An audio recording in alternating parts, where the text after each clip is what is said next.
Israeli Prime Minister Benjamin Netanyahu equating the growing ISIS terrorist threat as the same goals coming out of Iran's rogue regime. Here's Netanyahu during a fiery speech that he gave yesterday at the UN. Would you let ISIS build a heavy water reactor? Would you let ISIS develop intercontinental ballistic missiles? Of course you wouldn't. Then you mustn't let the Islamic State of Iran do those things either. Make no mistake. ISIS must be defeated. But to defeat ISIS and leave Iran as a threshold nuclear power is to win the battle and lose the war. John Bolton is former U.S. ambassador to the UN and a Fox News contributor. Ambassador, good morning. Good to have you here. Good morning. He refers to a threshold nuclear power, and some are concerned that we have made some adjustments in our policy towards Iran that is allowing them to get closer to that goal.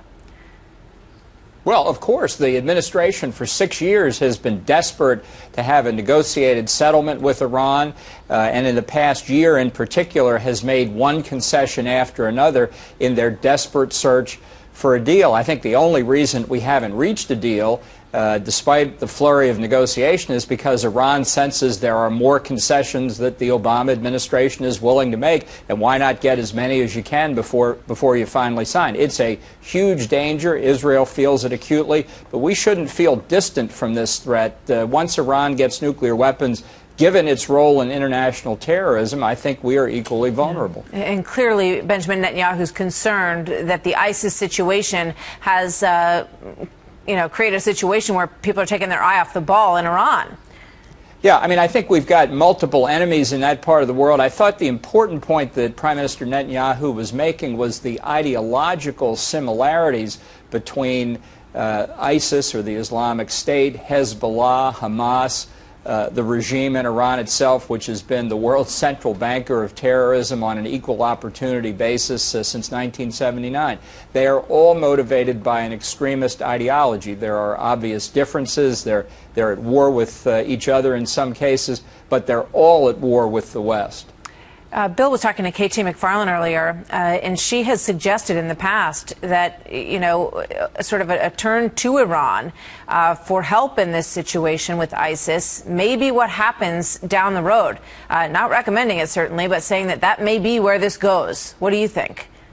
Well, President Rouhani last week in his speech to the General Assembly put that deal on the table, and I think that the administration is gullible enough to take it up unless people make the warnings clear enough. What Rouhani was saying was finish off the rest of the economic sanctions against Iran, allow us to continue uranium enrichment, and we'll certainly work with you in the fight against ISIS. I think it's a fool's errand to go down that road. Why do you think, obviously, in everything you're saying, you believe that this administration has vastly underestimated Rouhani and has, been gullible to his message of reform. Why do you think that is? Because I think the president believes that he can negotiate with Iran to eliminate the nuclear weapons threat. And I think that's naive in the extreme. Iran and North Korea, while we're on the subject, are never going to be talked out of their nuclear weapons programs. It's not a question of Iran having the weapon and using it. As the biggest financer of international terrorism, they could make themselves, in effect, immune from retaliation. Imagine Taliban had nuclear weapons on 9/11. Would we have been so quick to invade Afghanistan? I think this is a grave risk for the United States. I think the president vastly underestimates the threat posed by a nuclear Iran, and I'm deeply worried that either as an October surprise or after our November election, when it's too late to do anything about the concessions that are made, we're going to see this deal cut between the 5 permanent members and Iran, and we're going to pay for it for a long time. Frightening thought. Ambassador Bolton, thank you very much. Good to see you as always.